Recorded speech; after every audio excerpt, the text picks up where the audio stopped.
Não sofre o peito forte usado à guerra, não ter inimigo já quem faça dano, e assim não tendo a quem vencer na terra, vai cometer as ondas do oceano. Este é o primeiro rei que desterra da pátria por fazer que o africano conheça pelas armas quanto excede a lei de Cristo, a lei de Mafamed. Eis-me nadantes aves pelo argento, da furiosa Tétis inquieta, abrindo as pandas asas ao vento, para onde Alcide expôs a extrema meta. O monte Abila e o nobre fundamento, de Seita toma e o torme Maometa, deita fora e segura toda a Espanha, de Juliana, má, desleal e desleal manha. Não consentiu a morte tantos anos, que deste herói tão ditoso se lograsse Portugal, mas os coros soberanos do céu supremo quis que povoasse. Mas para a defensão dos lusitanos, deixou quem o levou quem governasse, e aumentando a terra mais que dantes, ínclita a geração altos infantes. Não foi do rei Duarte tão ditoso o tempo que ficou na suma alteza, que assim vai alternando o tempiroso, o bem com o mal, o gosto com a tristeza. Quem viu sempre um estado deleitoso, ou quem viu infortuna haver firmeza, pois ainda neste reino não usou ele tanto desta lei. Viu ser cativo o santo irmão Fernando, que a tal altas empresas aspirava, que por salvar o povo miserando, cercado ao sarraceno se entregava. Só por amor da pátria está passando a vida de senhora feita escrava, por não se der por ele a forte seita, mas Públio bem que o seu respeita. Codro, porque o inimigo não vencesse, deixou antes vencer da morte a vida. Régulo, porque a pátria não perdesse, quis mais liberdade ver perdida. Este, porque se Espanha não temesse, ao cativeiro eterno se convida. Codro, nem curso, ouvido por espanto, nem os décios leais fizeram tanto. Mas Afonso, do reino único herdeiro, nome em armas ditosa em nossa espéria, que a soberba do bárbaro fronteiro tornou em baixa e humilha a miséria. Fora por certo invicto cavaleiro, se não quisera ir ver a terra ibéria. Mas África dirá ser impossível poder ninguém vencer o rei terrível. Este pôde colher as maçãs de ouro, que somente o tiríntio colher pôde. Julgo que lhe poço o bravo mouro, a cerviz ainda agora não sacode. Na fronte a palma leve e o verde louro, das vitórias do bárbaro que acode, a defender Alcaçar, forte vila, Tângero populoso e a dura asila. Porém elas, enfim, por força entradas, os muros abaixaram de diamante, as portuguesas forças costumadas a derribar enquanto acharem diante. Maravilhas em terra extremadas, de escritura dinas de elegante, fizeram cavaleiros nesta empresa, mas afiando a fama portuguesa. Porém, depois, tocado de ambição e a glória de mandar, amar e bela, vai cometer Fernando de Aragão sobre o potente reino de Castela. Ajunta-se a inimiga multidão das soberbas e várias gentes dela, desde Cádiz a Alto Pirineu, que tudo ao rei Fernando obedeceu. Não quis ficar nos reinos ocioso, o mancebo Joano, e logo ordena de ir ajudar o pai ambicioso, que então lhe foi ajuda não pequena. Saiu enfim do transe perigoso, com fronte não torvada mais serena, desbaratado o pai sanguinolento, mas ficou duvidoso o vencimento. Porque o filho sublime e soberano, gentil, forte, animoso cavaleiro, nos contrários fazendo imenso dano, tudo um dia ficou no campo inteiro. Destarte vencido foi vencido Otaviano, e Antônio vencedor seu companheiro, quando daqueles que César mataram, nos filípicos campos se vingaram. Porém, depois que a escritura noite eterna, Afonso aposentou no céu sereno, o príncipe que ao reino então governa, foi João II e rei Trezeno. Este, por haver fama semi-eterna, mais do que tentar um ano, pôde homem terreno, tentou, que foi buscar da roxa aurora, os términos que eu vou buscando agora. Manda seus mensageiros que passaram Espanha, França, Itália celebrada, e lá no ilustre porto se embarcaram, onde já foi Parténope enterrada. Nápoles, onde os fados se mostraram, fazendo a várias gente subjugada, pela ilustrar no fim de tantos anos, com o senhorio de ínclitos hispanos.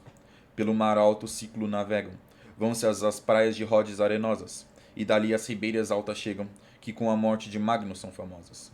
Vão a Mênfis e as terras que regam das enchentes nilóticas ondosas. Sobem a Etiópia sobre o Egito, que de Cristo lá guarda o santo rito. Passam também as ondas eritreias, que o povo de Israel sem nau passou. Ficam-lhe atrás as serras nabateias, que o filho de Ismael com o nome ordenou. As costas odoríferas sabeias, que a mãe de o belo Adonis tanto honrou, cercam com toda a Arábica descoberta, feliz deixando Petra e a deserta. Entram no estreito Pérsico, onde dura, da confusa Babel ainda a memória. Ali com Tigre e Eufrates se mistura, que as fontes onde nascem têm por glória. Dali vão-se em demanda d'água pura, que causa ainda será de larga história, doindo pelas ondas do oceano, onde não se atreveu passar Trajano. Viram gentes incógnitas e estranhas, da Índia, da Carmânia e Gedrósia, vendo vários costumes, várias manhas, que cada região produz e cria. Mas de várias vias tão ásperas tamanhas, tornar-se facilmente não podia. Lá morreram e enfim lá ficaram, que a desejada pátria não tornaram. Bom, essas aqui são algumas estrofes do quarto canto dos Lusíadas, onde nós vemos aqui onde Vasco da Gama continua contando a história de Portugal para o rei de Melinde. Nesses versos a gente vai estar vendo aqui, né? A gente leu e vai estar vendo a expansão agora do Império Português, né? Vamos colocar assim, do Reino de Portugal no norte da África e o primeiro desejo dos portugueses europeus de alcançar o Oriente, onde a gente vê aqui que os monarcas de Portugal enviam alguns mensageiros para estar descobrindo, alcançando as terras do Oriente. Tudo bom, pessoal? Meu nome é Caio Mota Ribeiro e eu estou aqui em mais um vídeo com vocês, lendo Os Lusíadas de Camões, essa grande obra aqui deixada pelo poeta português Luís Vaz de Camões. Nesse vídeo aqui eu vou estar comentando ela novamente com vocês, desta vez desde a estrofe 48 até a 65 aqui do quarto canto, ou seja, 48ª a 65ª estrofe. A gente vai eu vou estar relendo aqui, eu já li com vocês no comecinho do vídeo. Vamos estar comentando ela e explicando aqui da melhor forma possível. Mas antes, né, a gente tem que contextualizar o que está acontecendo. Os marinheiros portugueses que, comandados por Vasco da Gama, saíram ali de Portugal em uma empreitada marítima rumo ao Oriente, ou seja, rumo à Índia, para descobrir uma rota, estabelecer uma rota segura, né, para alcançar a Índia. Nesse momento eles estão ali atracados ao lado do reino muçulmano africano de Melinde.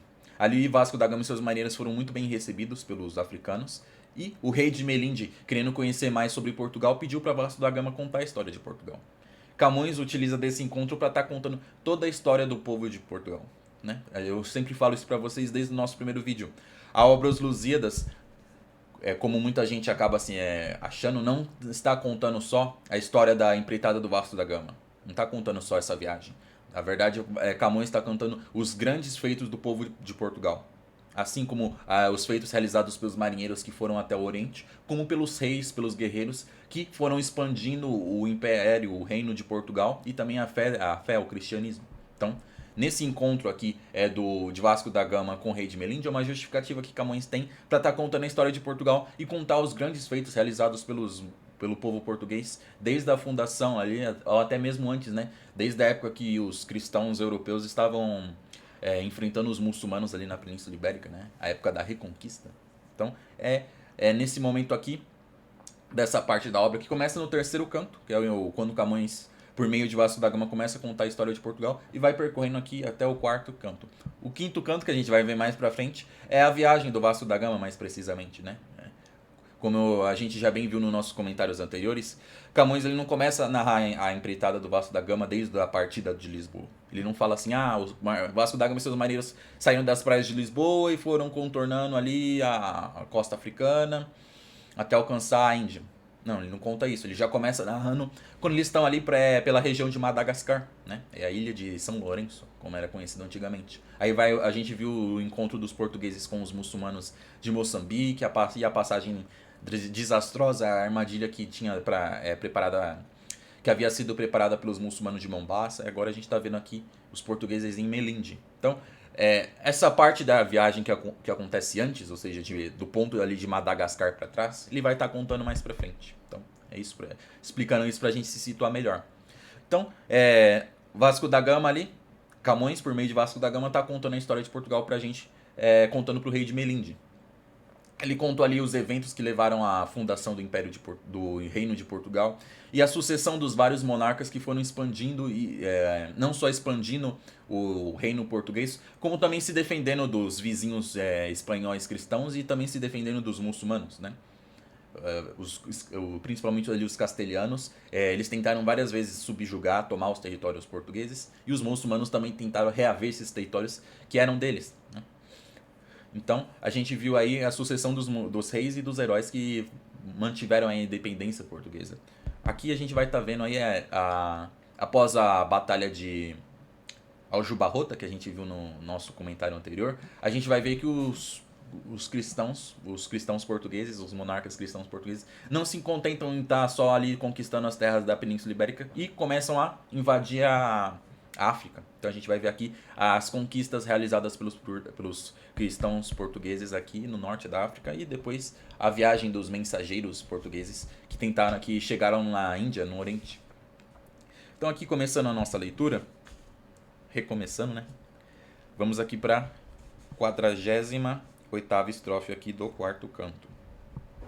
Não sofre o peito forte usado à guerra, não ter inimigo já quem faça dano. E assim, não tendo a quem vencer na terra, vai cometendo as ondas do oceano. Ou seja, aqui falando, ó, os portugueses não achando mais nenhum inimigo para estar batalhando ali nas terras da Península Ibérica, decidem desbravar os mares para encontrar novos adversários, né? Ou seja, que os portugueses querendo expandir ali o império, o reino de Portugal, começam a voltar seus olhos, sua atenção para as terras norte-africanas. Então imagina ali os portugueses já saindo ali da Península Ibérica e em navios, né?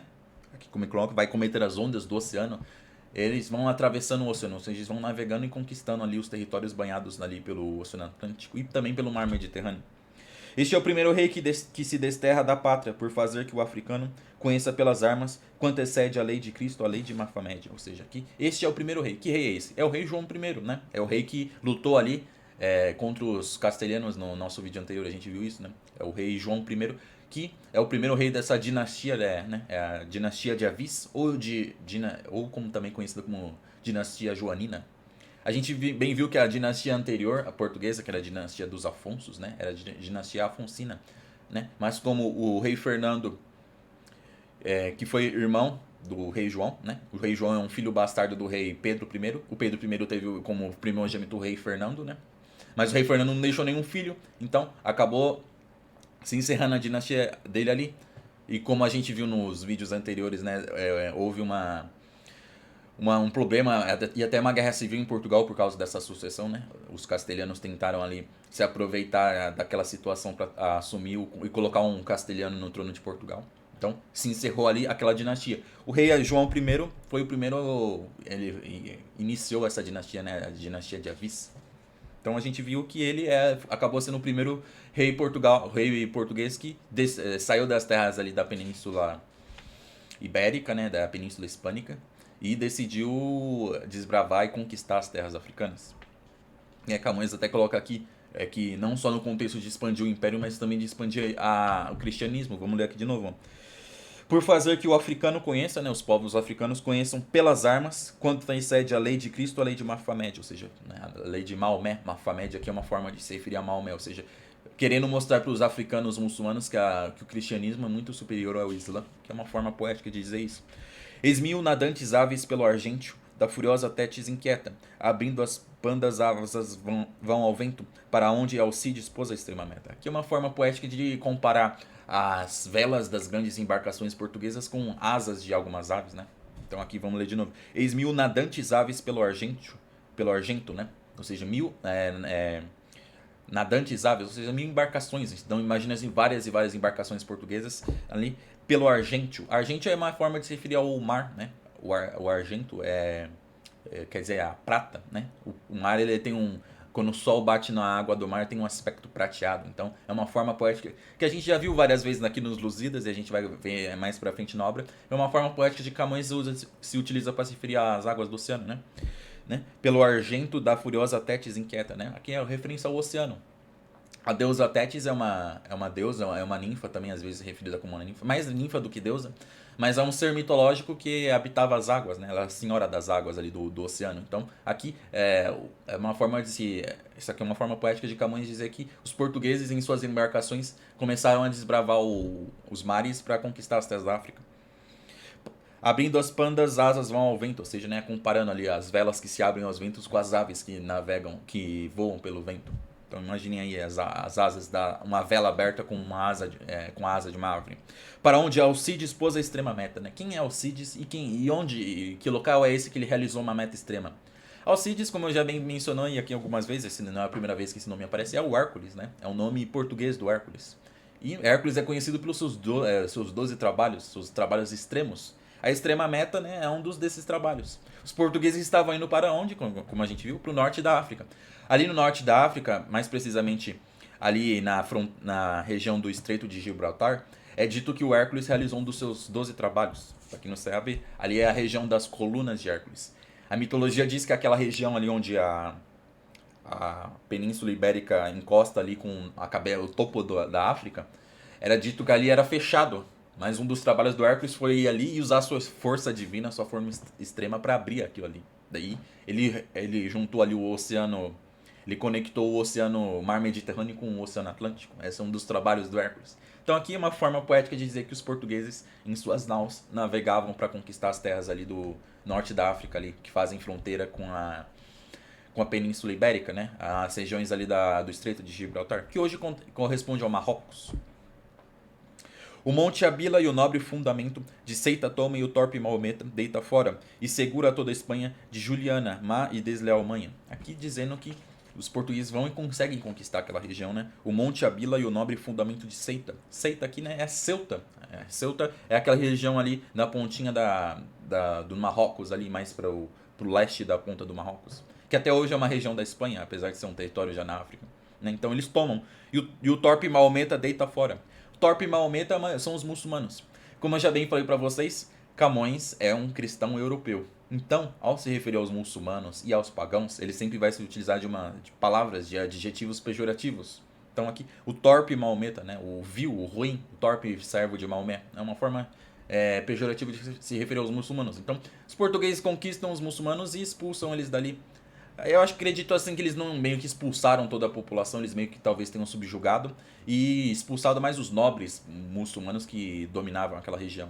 Provavelmente eles subjugaram e colocaram a população, os camponeses, os mercadores, a parte mais baixa do povo ali sobre seu jugo, né? Subjugaram ele. Deita fora, ou seja, expulsa eles, conquistam eles e segura toda a Espanha da Juliana, má e desleal manha. Que é uma forma de dizer que ao conquistar aquela região, que era a entrada para a Península Ibérica, ou seja, a gente consegue imaginar que o norte da África, né, os muçulmanos vindo da África e até às vezes vindo do Oriente Médio, eles conseguiam entrar na Europa pelaquela região ali, pelo Estreito de Gibraltar, é isso, é assim que se fala, que é as colunas de Hércules. Ali, quando os cristãos dominam essa região, como a gente está vendo ali, eles vão estar protegendo aquela região de novas invasões. Então aqui, segura, né, toda a Espanha. Eles mantêm segura toda aquela região da Península Hispânica. Não consentiu a morte tantos anos, que de herói tão ditoso se lograsse Portugal, que aos coros soberanos do céu supremo quis que povoasse. Aqui uma forma poética de dizer que chegou o dia da morte do rei João, né? Depois de muitas conquistas, de ser aquele monarca que estabeleceu uma nova dinastia que manteve a independência do povo lusitano. Chegou o dia dele, o dia que ele morreu, né? Não consentiu a morte há tantos anos que desse herói de todos se lograsse Portugal. Ou seja, a morte, aqui a personificação da morte, não permitiu que Portugal continuasse sob o governo, sendo governada por este rei tão ditoso, tão bendito, tão grandioso. Mas os coros soberanos do céu supremo quis que povoasse, ou seja, que ele ascendesse aos céus, né? Que fosse povoar o céu, né? Uma forma de dizer que a gente sempre vai ver Camões elevando e saudando os monarcas. Então aqui ele diz que o rei João já foi direto para o paraíso, né? Ele devia ser alguém tão piedoso e tão grandioso que ascendeu aos céus. Mas para a defensão dos lusitanos, deixou quem o levou, quem governasse e aumentasse a terra mais que dantes, inclita a geração altos infantes. Aqui uma forma poética de dizer que, apesar de morrer, Portugal não ficou sem ninguém para governar, ela não ficou vazia. Ao contrário, né? Assim como o céu levou o rei João para os céus, né? Deus levou o rei João para os céus, ele permitiu que os descendentes dele continuassem o seu legado, né? Ínclita geração. Esse termo aqui até ficou famoso, esse termo cunhado por Camões, ínclita geração, que são os descendentes, os filhos ali do rei João I, que realizaram grandes feitos. A gente vai ver os feitos deles aqui, né? Mas vamos ler aqui de novo. Mas defensão dos lusitanos deixou, ou seja, né? Deixou alguém para defender os portugueses, ou seja, o monarca para continuar protegendo o povo de Portugal. Quem o levou, quem governasse e aumentasse as terras mais que dantes, ou seja, esses descendentes vão aumentar ainda mais as terras de Portugal. Ínclita geração, altos infantes, ou seja, ínclita, grandiosa, uma geração grandiosa. Não foi do rei Duarte tão ditoso o tempo que ficou na suma alteza, que assim vai alternando o tempo iroso, o bem com o mal, o gosto com a tristeza. Aqui é mencionar aqui o governo do rei Duarte I, né? É o filho do rei João I, né? E aqui comentando que ele não teve um reino muito fácil, ele não conseguiu realizar grandes feitos, ele sofreu. Aqui, né, um lamento, né? O tempo ficou... não foi do rei Duarte tão ditoso o tempo que ficou na sua alteza. Ou seja, não foi tão... Não, ele não alcançou feitos tão grandes assim. Que assim vai alternando o temperoso, o bem com o mal, o gosto com a tristeza. Aqui é um comentário que Camões faz, né? A gente vai ver esse comentário aqui se estender, né, ao longo dessa estrofe, mas dizer que nem sempre é possível estar realizando sempre grandes feitos e estar sobrepujando seus ancestrais. Ou seja, como a gente bem viu, vários monarcas portugueses sobrepujaram seus anteriores. Ou seja, um foi mais grandioso que o outro, na maioria do tempo. Não foi o caso do rei Duarte. Né? Ele não conseguiu fazer isso, ele teve essa dificuldade. E é uma característica da realidade que a Camões coloca. Nem sempre é possível fazer isso. Às vezes, mesmo um reino grandioso como Portugal vai estar passando por tempos difíceis. Né? O tempo iroso alternando o bem com o mal, o gosto com a tristeza. Ou seja, às vezes tem tempos bons, tempos ruins, tempos gostosos e tempos tristes. É isso que Camões está dizendo. Quem viu sempre o estado deleitoso, ou quem viu em fortuna haver firmeza, né? O que quer dizer isso? Ou seja, Camões perguntando pra gente, né? Alguém já viu um estado, um reino estar sempre bem? Sempre, sempre, ao longo de toda a sua existência nunca tem nenhum problema? Ninguém, né? As dificuldades fazem parte de qualquer monarquia, de qualquer reino, de qualquer império. Até hoje a gente vive aí a gente vive em épocas que existem presidentes, né? Então, qualquer governo vai ter suas dificuldades. Aqui também, ou quem viu em fortuna haver firmeza, ou seja, quem viu a fortuna ser sempre firme, sempre firme. Por quê? O que é fortuna? Fortuna aqui, né, tá até no maiúsculo nessa edição que eu tô lendo, e tem que ser assim, que é uma referência à deusa da fortuna. A deusa da fortuna é a divindade que representa a sorte, tanto a boa sorte quanto a má sorte.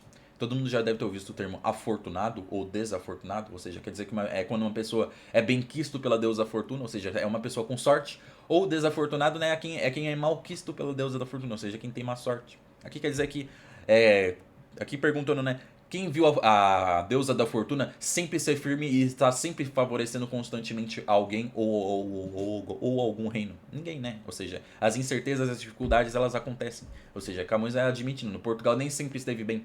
A gente tá vendo aqui na nossa história, na nossa leitura, né? A gente comentou aí bastante sobre o fatídico reinado que foi do rei Fernando I, o último rei da dinastia Afonsina, né? Quão terrível foi o seu reinado? Ele foi um péssimo rei. Então, aqui Camões menciona isso no reinado do rei Duarte. Embora ele não tenha sido um rei ruim, ele não foi um péssimo rei, ele só teve muitas dificuldades. Pois ainda neste rei não usou ela tanto desta lei, ou seja, a fortuna, né, não, durante o reinado do rei Duarte I, ela não usou tanto da sua boa, vamos colocar assim, ela não favoreceu tanto Portugal durante o reinado dele, que é uma forma poética de dizer isso.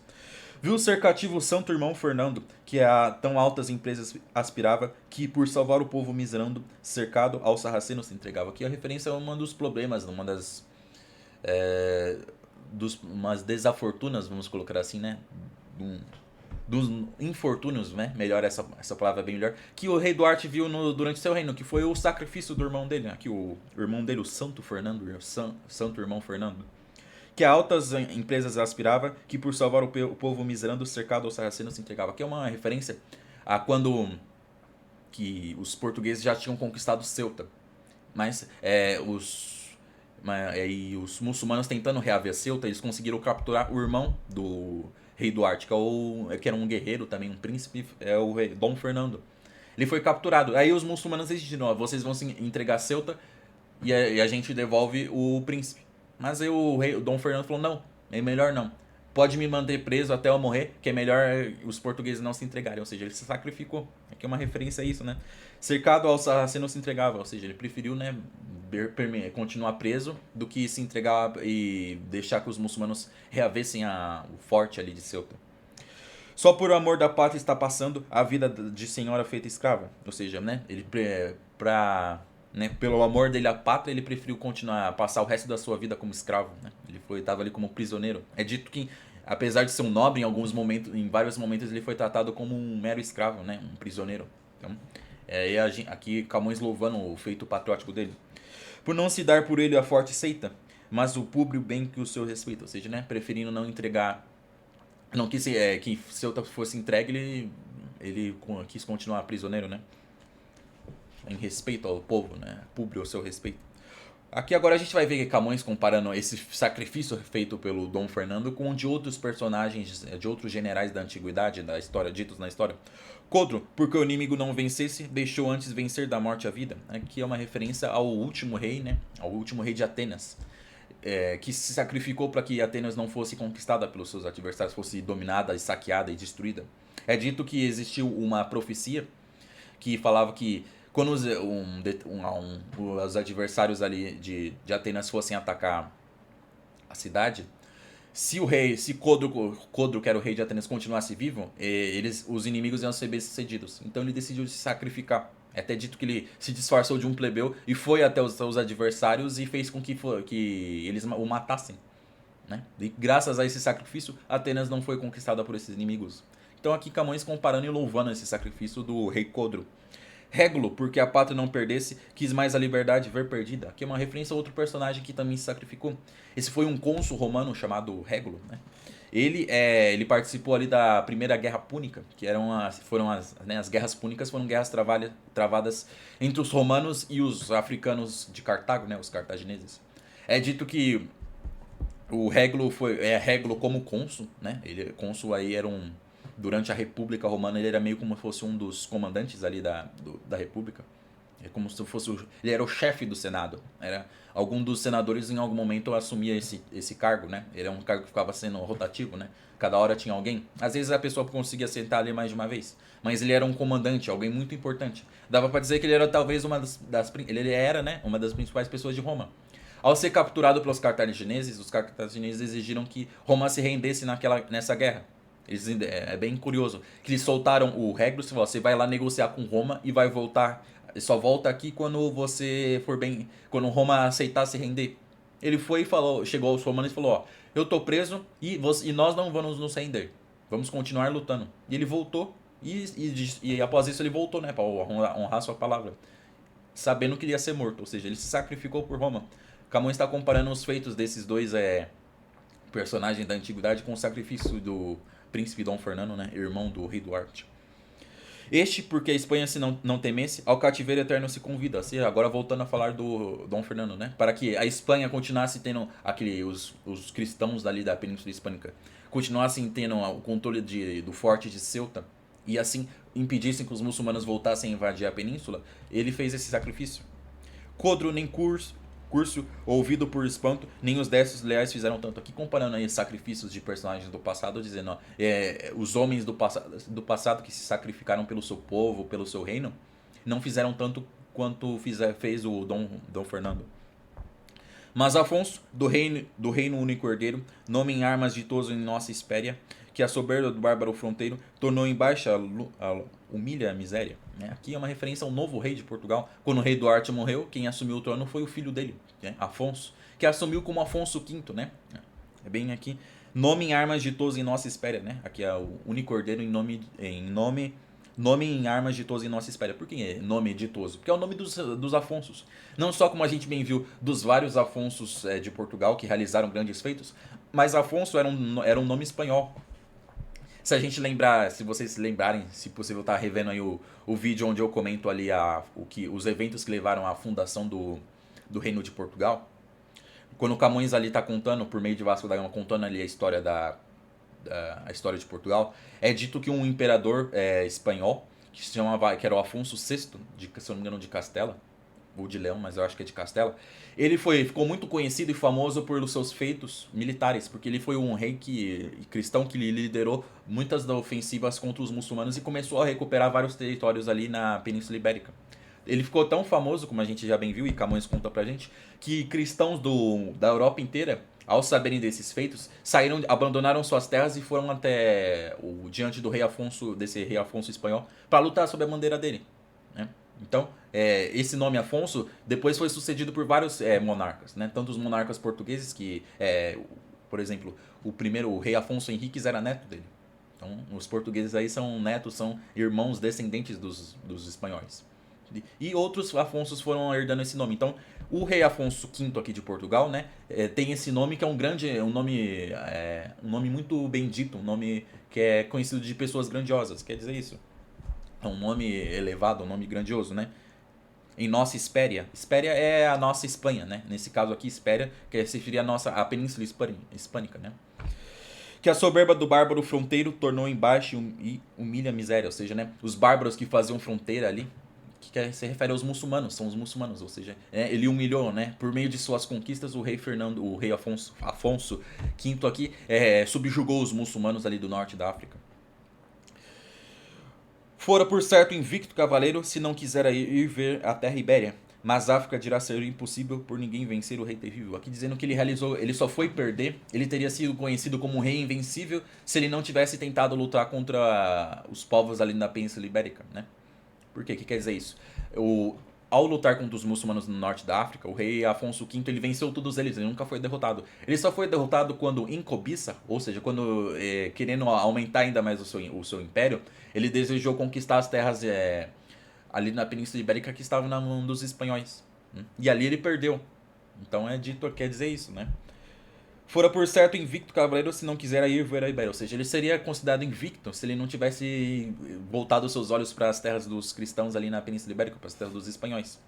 Mas África dirá ser impossível por ninguém vencer o rei terrível. Ou seja, porém, os africanos vão dizer que ele foi invencível. Afinal, ali na África ele nunca foi derrotado. Ele sempre nunca foi vencido, né?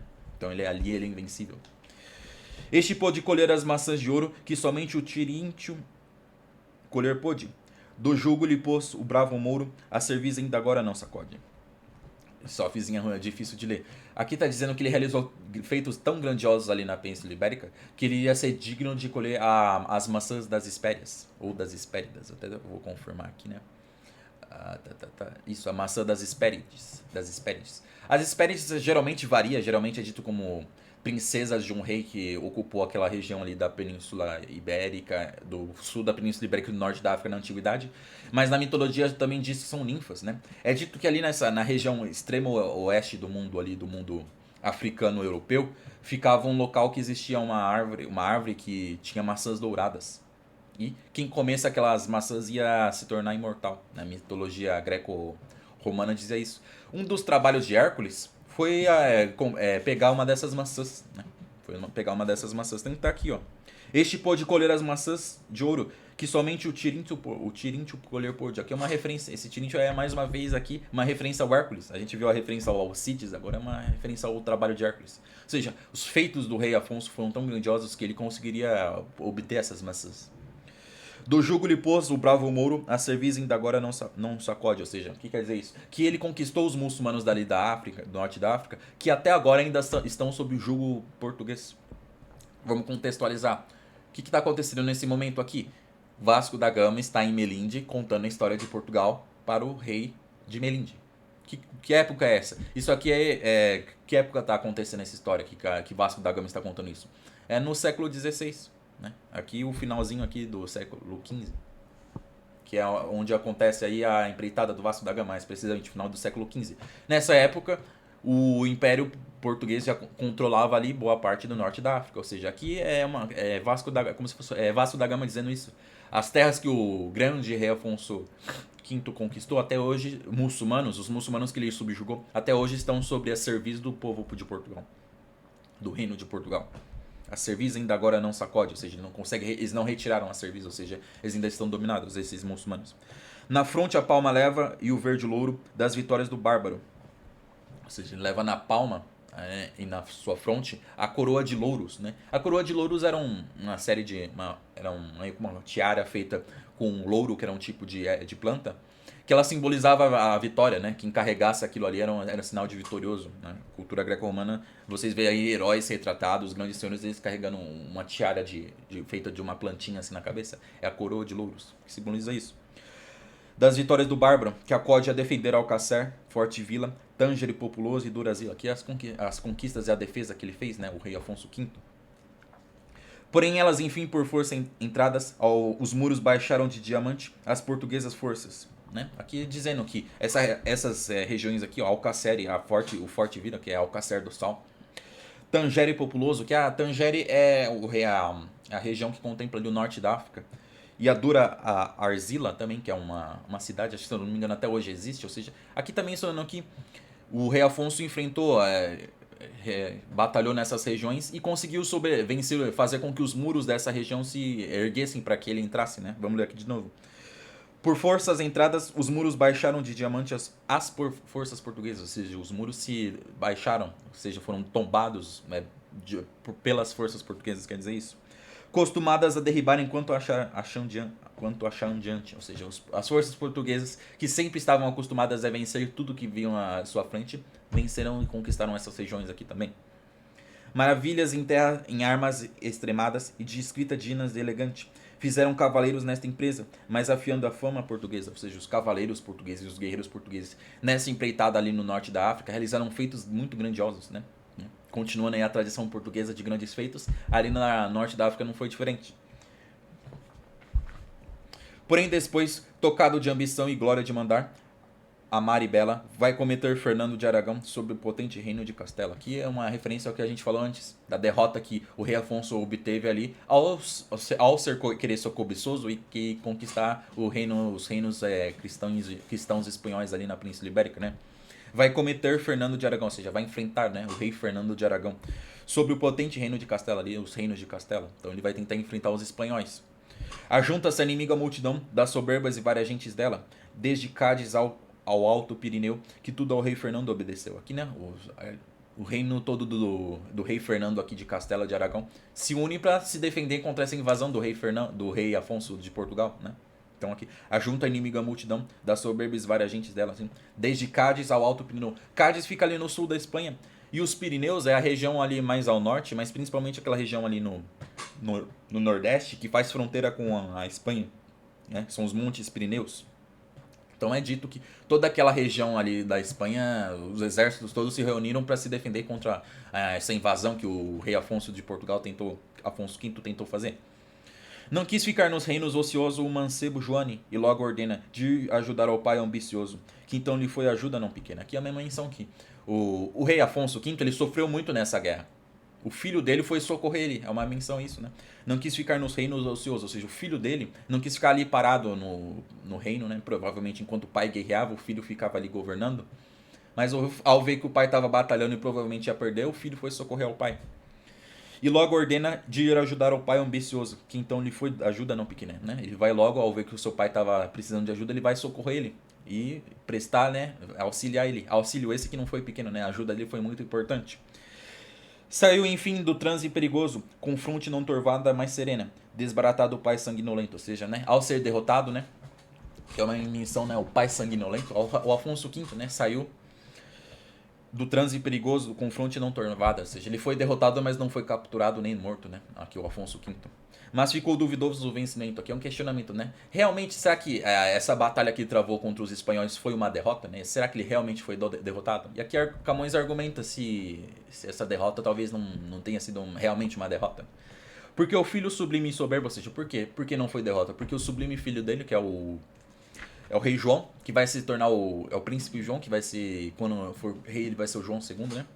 Porque o filho sublime e soberano, gentil, forte, animoso cavaleiro, nos contrários fazendo imenso dano, todo um dia ficou no campo inteiro, né? É dito que quando ele foi socorrer o pai, né? Quando o príncipe João, né, que vai se tornar o rei João II, foi socorrer o pai dele, massacrou os castelhanos, os espanhóis. Tanto que ele ficou um dia inteiro no campo vencendo eles. Como a gente já viu nos nossos vídeos anteriores, é dito que quando um monarca ele fica alguns dias ali no campo de batalha, significa que ele venceu, né? Quem vem, geralmente quando você vence o exército, você mata parte ou às vezes todo o exército inimigo, e os sobreviventes, se não forem todos massacrados, eles fogem. Os vitoriosos ficam ali no campo para simbolizar que eles venceram, né? Para celebrar a vitória deles. Então tá dizendo aqui, ó, ele perde. Será que foi realmente uma derrota para Portugal, já que o príncipe João ele continua ali no campo. Ele não só massacrou os castelhanos, como ele ficou ali no campo de batalha. Destarte foi vencido Otaviano e o Antônio vencedor, seu companheiro, quando daqueles que César mataram nos filipinos campos se vingaram. Aqui é uma referência a um evento histórico onde alguém que estava sendo derrotado foi socorrido por alguém e esse alguém venceu a batalha. Né? Que evento é esse? É uma referência a algumas das batalhas que ocorreram ali no final da República, entre o Otaviano César junto com o Marco Antônio.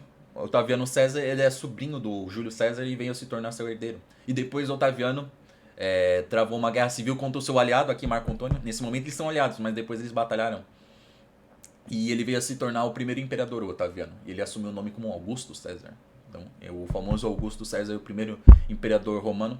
E se eu não me engano, o imperador que ficou mais tempo no poder, né? Ele só foi sair do poder morto. Na época dele houve a Pax Romana, né? A Grande Paz Romana. Depois de tantos problemas durante a República. Mas é um evento que aconteceu que os nobres romanos, os senadores que participaram do assassinato de Júlio César, depois vieram a travar batalhas aqui contra o Otaviano. O Otaviano estava perdendo e o Marco Antônio foi lá e socorreu ele e salvou ele. E saiu vencedor. É uma comparação, porque o Afonso V estava batalhando com os castelhanos e perdendo, e o filho dele chegou e salvou ele, e como Camões coloca, venceu aquela batalha, né? Quando daqueles que César mataram, nos Filipos Campos se vingaram, né? Essa batalha aí de Marco Antônio e que Marco Antônio salvou o Otaviano aconteceu nesses Campos Filipos, né? Filipinos. Se eu não me engano, fica ali na Grécia, né? Porém, depois que a escura noite eterna, Afonso aposentou no céu sereno, o príncipe que o rei então governa foi Joano II, rei trezeno. Aqui mencionando é uma forma poética de dizer que o Afonso V morreu e quem assumiu o reino? O filho dele, né? O príncipe João. Ele assumiu como João II e é o 13 reino, rei 13, né? Rei trezeno. O que quer dizer trezeno? É o 13º rei de Portugal. Este, por haver fama sempiterna, mais do que tentar homem terreno, tentou que foi buscar da rocha Aurora os térmios que eu vou buscando agora. Ou seja, o rei João II foi o monarca que começou a tentar alcançar as terras do Oriente. É isso que Camões está dizendo aqui. Mas novamente, quem está dizendo isso é Vasco da Gama para o rei de Melinde. Lembra? Vasco da Gama está contando a história de Portugal. Então a gente até percebe isso, né? Este por haver fama sempiterna, ou nomezinho difícil. Ou seja, esse para alcançar a fama eterna, né? Ele queria alcançar a fama, né? Todos os monarcas portugueses tentaram realizar grandes feitos, a maioria deles. Eles conseguiram. Então, esse jovem monarca deve ter pensado, eu tenho que realizar um feito ainda mais grandioso. Que feito é esse? Alcançar o Oriente, as terras lá, as famosas terras do Oriente. Então aqui, né? Mais do que tentar pôr de homem terreno, ou seja, quis tentar mais do que qualquer homem fez até então. Que foi buscar da Rocha Aurora os términos, ou seja, alcançar a região final, onde está a Rocha Aurora, os términos, a região distante, que é o Oriente, né? A gente sabe, né? O Sol nasce no leste, no Oriente, então a Rocha Aurora, né? É ali onde a aurora nasce, né? A aurora vem trazendo o amanhecer, o sol. Então é uma forma poética de se referir a essa região. Que eu vou buscando agora. Eu quem? Vasco da Gama, lembra? Vasco da Gama está lendo isso, então é Vasco da Gama dizendo, esse tá dizendo, imagina ali Vasco da Gama conversando e contando essa história toda pro rei de Melim, dizendo, esse é o rei João II, foi o rei que tentou alcançar as regiões que eu estou tentando buscar agora. Né? Começou com ele. Manda seus mensageiros que passaram Espanha, França e Itália celebrada, e lá no ilustre porto se embarcaram, onde já foi Parténope enterrada. Aqui, né? Já começa contando um monte de coisa. Querendo alcançar as terras do Oriente, o rei João II mandou 2 mensageiros partir numa viagem até a Índia, né? Diferente dessa viagem do Vasco da Gama que contorna a África, eles foram pelo meio do continente europeu e cortando ali a Ásia Menor, né? Então eles foram ali, a gente vai ver aqui, partindo ali da Espanha, né? E saindo ali da região da Espanha, passaram para a região da França e desceram para a Itália, celebrada, a famosa Itália celebrada, a famosa Itália, a região da Itália. E lá no ilustre porto se embarcaram, onde já Parténope enterrada. Ou seja, eles saíram ali de Portugal, contornaram a Europa e foram até os portos da cidade onde Parténope foi enterrada. Quem é essa, né? Quem será essa? É da região de Nápoles. Essa Parténope é uma ninfa, uma sereia muito famosa na antiguidade. Ela era uma sereia que cantava, uma das sereias que cantava para os marinheiros que passavam próximo da região onde ela estava. E fazia com que eles se encantassem pelo seu canto, né? Todo mundo já ouviu falar do canto da sereia, esse termo, né? Seria uma criatura mitológica que com seu belo canto ela atraiu os marinheiros para uma armadilha onde eles iam ser mortos, eles iam naufragar e se afogarem. Uma dessas famosas foi Parténope, né? É dita que na mitologia, até na famosa Odisseia, né? Que é a história que conta as navegações do famoso Ulisses, o Odisseu.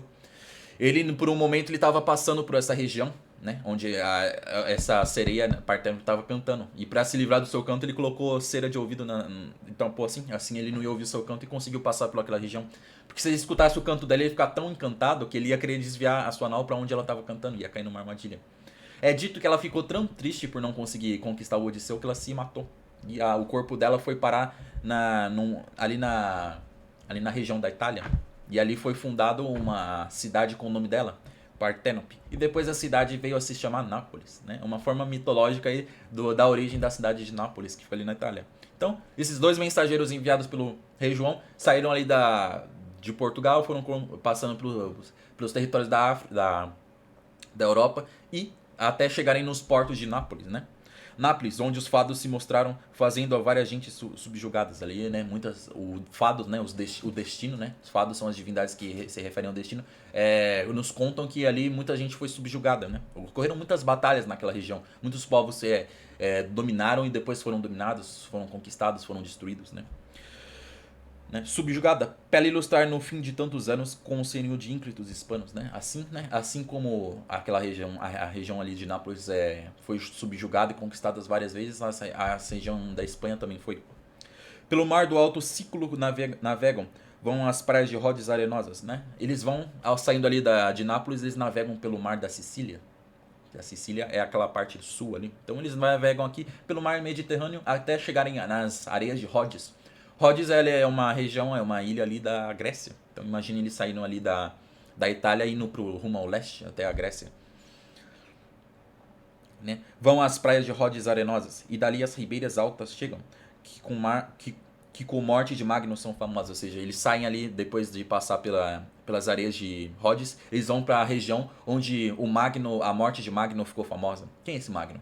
É o Pompeu Magno. Né? Pompeu Magno foi um cônsul romano que ele travou uma guerra civil contra o Júlio César. Ele era genro dele. A gente já viu Pompeu Magno ser mencionado nos nossos comentários anteriores, né? Não deixem de ver os vídeos anteriores para estar se situando melhor. Camões várias vezes cita Pompeu Magno. Mas o Pompeu Magno ele travou ali uma guerra civil contra o Júlio César e ele perdeu uma batalha. Né? Ele perdeu uma batalha ali na Grécia e ele fugiu. Ele foi buscar ajuda, né? Ele foi fugir e foi para o Egito, né? Ele tinha alguns aliados no Egito. Aliados que traíram ele, né? Quando ele chegou no Egito, ele foi atacado pelas costas e decapitado, né? Então foi ali no Egito. Aqui é uma forma poética de se referir ao Egito, né?